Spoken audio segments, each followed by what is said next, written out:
नमस्कार, मैं हूं अनूप शर्मा और इस समय मैं मौजूद हूं जिला कांग्रेस कार्यालय पर। सेठबाड़ा स्थित इस कार्यालय पर आज एक बैठक हुई है और ये बैठक हुई है राजकुमार रावत जी को कांग्रेस में औपचारिक तौर पर शामिल कराने की। हालांकि लखनऊ में उन्होंने सदस्यता ग्रहण कर ली थी, लेकिन आज सबसे पहले होली गेट स्थित शहर कांग्रेस कार्यालय और अब जिला कार्यालय पर उन्होंने कांग्रेस कार्यकर्ताओं से सीधे तौर पर मुखातिब होकर के संवाद किया है, अपनी बात कही है। यहाँ पर इस समय अभी राजकुमार रावत है। सबसे पहले तो आपको हम सभी को तटस्थ शुभकामनाएं दे रहे हैं, तो आपको भी शुभकामनाएं। लोग इसे घर वापसी बता रहे हैं, लेकिन राजनीतिक जानकार ये कह रहे हैं कि आखिर ये कैसा फैसला।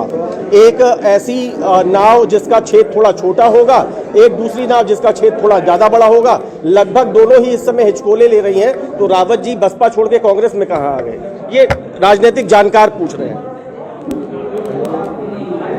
भाई अनूप जी, आप बहुत ही चतुर और पत्रकारिता के चाणक्य हैं। और मैं तो बड़ा जनता का सेवक हूँ, जनता का चौकीदार हूँ। मेरी कोई हिचकोले और वो हमने तो जाने ना। हम तो जहाँ काम करेंगे जीदारी के साथ काम करेंगे, और अगर हिचकोले आएंगे तो तैरने का तो जानते ही, तो तैर के पार है जाएंगे, ये हमें जानते हैं। काफी कोशिश आपने बसपा में की कि आप तैरने की भरपूर कोशिश करें, पूरी शक्ति भी लगाई। पार्टी की पॉलिसीज आपके समझ में आने लग गई थी, लेकिन इस बार के चुनाव में फिर भी आप कमर कसे रहे, परिणाम आपके अनुकूल नहीं रह पाया। लगता है कि कांग्रेस रिवाइवल की तरफ जा रही है। आप चाहे इसे दिल्ली से देखें और मथुरा तक आए, लखनऊ प्रदेश की राजधानी आप होकर के आए हैं, आपको लग रहा है परिवर्तन का एक दौर चल रहा है कांग्रेस में? निश्चित रूप से आप ये मान लेना कि आने वाला समय कांग्रेस का है, और आने वाला समय कांग्रेस का स्वर्णिम योग होगा। और आदरणीय प्रियंका गांधी जी, राहुल गांधी जी, वो परिवार कोई भी तय करेंगे, परिवार प्रधानमंत्री कांग्रेस का होगा। मैं डंका की चोट कह सकता हूँ। मेरा सवाल आपके संग रहेगा, लेकिन मैं कार्यकर्ताओं को रोकना नहीं चाहता। ये बंसीलाल जी आ गए हैं यहाँ पर, और इनके प्रति संवेदनाएं इसलिए भी है कि बंसीलाल जी की अभी मां का पिछले दिनों देहांत हुआ था। राजकुमार रावत जी की ज्वाइनिंग की खबर सुनी है, तो उन्हें यहाँ पर अभिनंदन और स्वागत करने आ गए हैं।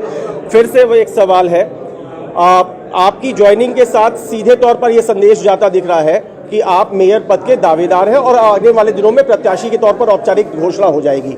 इसको समझा दीजिए कि क्या आपकी पार्टी के चाहे जिला संगठन से लेकर प्रदेश संगठन तक बात हो गई है? हम आने वाले दिनों में इसकी क्लैरिटी देख लेंगे।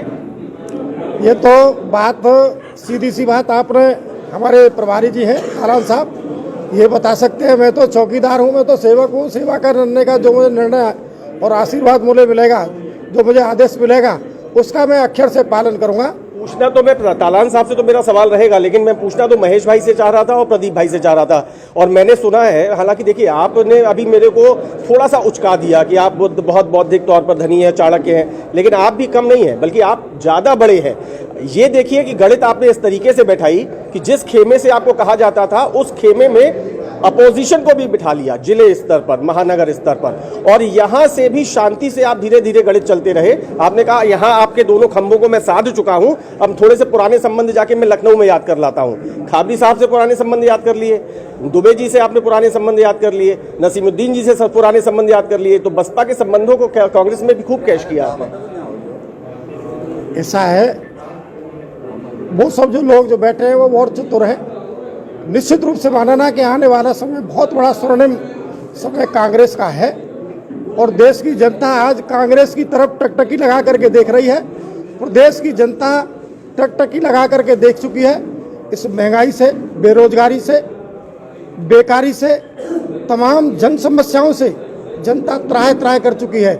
जनता को नहीं चाहिए मुफ्त का राशन, जनता को चाहिए सम्मान, जनता को चाहिए हाथ को काम, जनता को चाहिए विकास। वो आज सब ठप पड़ा है।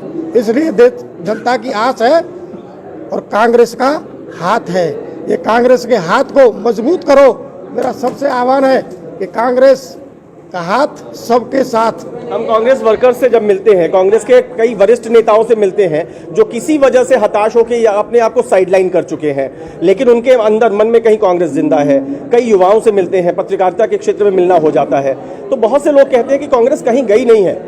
कांग्रेस को लेके चलने वाले लोगों की कहीं कमी आ गई है, कुछ पॉलिसी पैरालाइसिस हो गया है। आपने कहा कि लोग कांग्रेस को देख रहे हैं, अगर मैं इसको, हालांकि मैं बढ़ा चढ़ा के नहीं कह रहा, ऐसा भी हो सकता है कि इस समय लोग आपको देख रहे हो, तो क्या यहाँ पर कई बड़े चेहरे हैं, बहुत अच्छे नेतृत्व करता है, बहुत अच्छे पॉलिसी मेकर हैं, कांग्रेस को नजदीक से जानने वाले बड़े पुराने वरिष्ठ कार्यकर्ता पदाधिकारी हैं, लेकिन क्या आप उन कार्यकर्ताओं की आशा बनेंगे जो चाहते हैं कि मजबूती से कोई लेके आगे बढ़ जाए? मैं प्रत्येक कांग्रेस जन और सामान्य जन की सेवा करने का मेरा संकल्प है, उनको सबको साथ लेकर के चलने का संकल्प है। जो लोग आप बता रहे हैं कि थोड़े सुसप्तावस्था में थे, जो लोग थोड़े से अपने देख रहे थे कि कहीं कोई, तो मैं उस सबका सम्मान करते हुए, उन सब कार्यकर्ताओं को सम्मान करते हुए, सबको जगाने का, सबको साथ लेकर के चलने का मैं कार्यकर्ता हूँ। मैं कार्यकर्ता की पीड़ा जानता हूँ, मुझे कोई विरासत में कोई चीज़ नहीं मिली है। मैंने आपकी तरह एक सबसे पहले एक बीडीसी का चुनाव लड़ा, ब्लॉक प्रमुख बना, एमएलसी का चुनाव लड़ा, आगे विधानसभा का लड़ा, ब्लॉक प्रमुख का लड़ा। मैंने एक छोटे से चुनाव से शुरुआत अपने जीवन की है। तो मैं कार्यकर्ता हूँ, पहले मैं कार्यकर्ता हूँ, और मैं कार्यकर्ताओं की पीड़ा और कार्यकर्ताओं के सम्मान की जो बात आती है मैं उसको जानता हूँ। देखिए, आप लोग बड़े चतुर का राजनेता होते हैं, आप लोग परसेप्शन को और इमोशंस को, सेंटिमेंट्स को बहुत तरीके से पढ़ते हैं और फिर उसे गढ़ते हैं।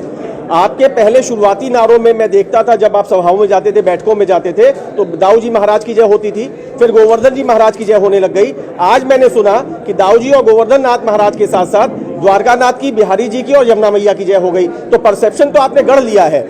अब अगर मैं थोड़ा सा हाइपोथेटिकल हो जाऊं, अभी तक औपचारिक घोषणा नहीं हुई है, लेकिन संकेत साफ है, आपने सामंजस्य भी बना लिया है यहां से लेकर लखनऊ तक, मात्र औपचारिक घोषणा होना बाकी है।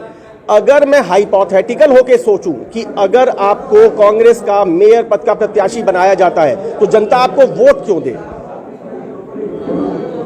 जनता वोट क्यों दे? मुझे पहले,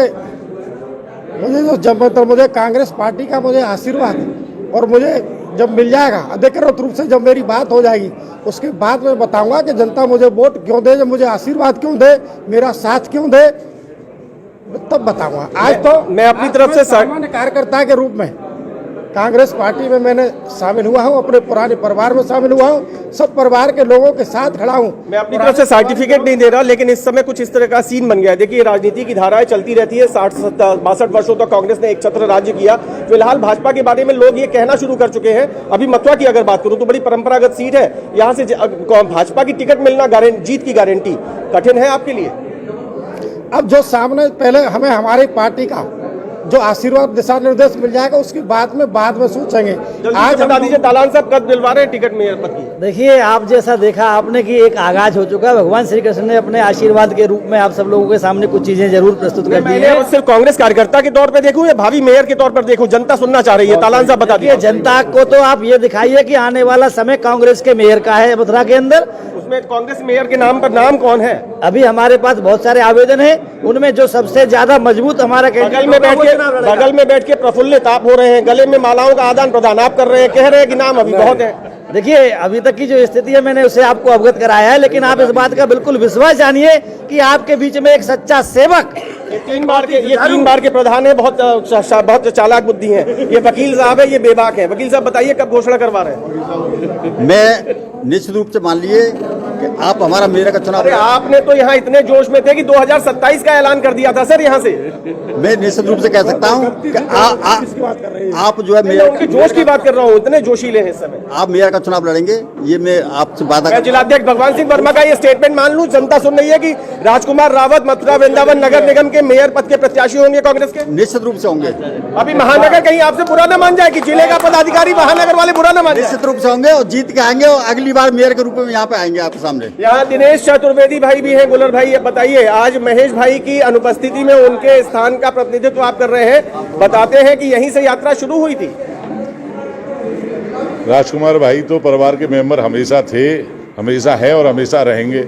और ये आप अच्छी तरह अनूप भाई जानते हो कि आए हैं तो कोई भी जिम्मेदारी मिलेगी, और ये आप भी अच्छी तरह दिल से जानते हैं। राजकुमार भाई पूरे सक्षम इंसान है। और क्या आप ये नहीं मानते कि अकेला चना भाड़ नहीं फोड़ सकता? वो कांग्रेस परिवार में, कांग्रेस में घर वापसी कहिए, कुनबे में वृद्धि कहिए, लेकिन क्या एक बड़े लक्ष्य के लिए कांग्रेस को इंटीग्रेटेड नहीं होना पड़ेगा? तो भाई ये बात तो आप कह नहीं सकते कि कांग्रेस में कोई भी अकेला चना है। कांग्रेस तब भी सक्षम थी कांग्रेस बीच में ही से लेकिन परिणामों को देखें तो फिर कैसे? परिणामों को देखना तो जरूरी है। कहीं नहीं गई है दिनेश भाई, परिणामों को देखना तो जरूरी है। लेकिन भाई साहब 2 बार आप विधायकी हार जाते हैं, सांसदी में बहुत बुरा परिणाम लाते हैं, मेयर पद की लड़ाई आप हारे बैठे हैं, उससे पहले पालिका अध्यक्ष हारे बैठे देखिए, थे। ऐसा है। परिणामों को नजरअंदाज तो नहीं कर पाएंगे। ऐसा है, देखिए जनता है, जनता मालिक होती है। जनता को जब किसने कुछ कहा उस बात को जनता ने समझा, अब वो जनता दोबारा समझने लगी कि भाई कि क्या सही है और क्या गलत है उनके लिए। दालान साहब, चुनौती कठिन है। देखिए, चुनौतियों से जूझना तो कांग्रेस की पुरानी मतलब विरासत है या संस्कार है। गिरधारी भाई साहब, चुनौती कठिन है लेकिन प्रत्याशी मजबूत है। आप ये क्यों बोलते हैं कि हम 443 सीट से 55 सीट पे आ गए, तो ये 300 सीट से 3 सीट पे क्यों नहीं आ सकती है? एक बार ये 2 सीट पे थे, जब 2 से यहाँ आए तो हम तो भी घट के 45 तक आए। मतलब रिवाइवल की तैयारी में है ना कांग्रेस? अच्छा, ये रिवाइवल का ही संकेत है। ये रिवाइवल का संकेत है। ये तो आप बुद्धिजीवी हो भाई। जब हम जो है 400 पार थे, उस समय भी हमने ये नहीं कहा था कि शुक्रिया, थैंक यू वेरी मच। बहुत सारी शुभकामनाएं, बहुत सारी शुभकामनाएं आपको, बहुत सारी शुभकामनाएं। ये हमारा आधा खून लोगन का है और आधा मथुरा का है, ये ध्यान रखो। चलिए, बहुत बहुत शुक्रिया, धन्यवाद जी। मैं अपना इस बातचीत का एंड कर लूं। ये गले में माला चल रही है, लेकिन कुल मिलाकर के आप देख सकते हैं कि इस समय नगर निकाय चुनावों की पूरे प्रदेश में सरगर्मियां हैं। और अगर मथुरा वृंदावन की बात करूं तो यहाँ नगर निगम चुनाव की सरगर्मियां हैं। हर तरफ जोड़ तोड़ और समीकरणों को बनाने और बिगाड़ने का खेल चल रहा है। ऐसे में एक नया राजनीतिक घटनाक्रम घटा है कि बहुजन समाज पार्टी से 2 बार विधायक रहे, गोकुल और गोवर्धन के विधायक रहे वरिष्ठ नेता राजकुमार रावत कांग्रेस में आए हैं। लखनऊ में उन्होंने सदस्यता ग्रहण की। कांग्रेस का आम कार्यकर्ता या वरिष्ठ कार्यकर्ता या बुजुर्ग लोग ये कह रहे हैं कि राजकुमार रावत की घर वापसी हुई है। युवाओं के चेहरे पर उत्साह है और बुजुर्गों के चेहरे पर भरोसा है। कांग्रेस ये मान के चल रही है कि राजकुमार रावत अगर आने वाले समय में औपचारिक तौर पर जब पार्टी घोषित कर देगी, वो यदि मेयर पद के प्रत्याशी अगर हो जाते हैं तो मजबूत टक्कर देंगे। और इस बार की लड़ाई मेयर पद पर और नगर निगम के चुनाव में कुछ अलग होगी। अब भविष्य के घर में बहुत कुछ है, थोड़ा सा इंतजार करिए, सब कुछ सामने आ जाएगा। फिलहाल मुझे मेरे साथी बलराम शर्मा और मेरे दूसरे साथी के साथ इजाजत दीजिए। बहुत बहुत शुक्रिया, नमस्कार।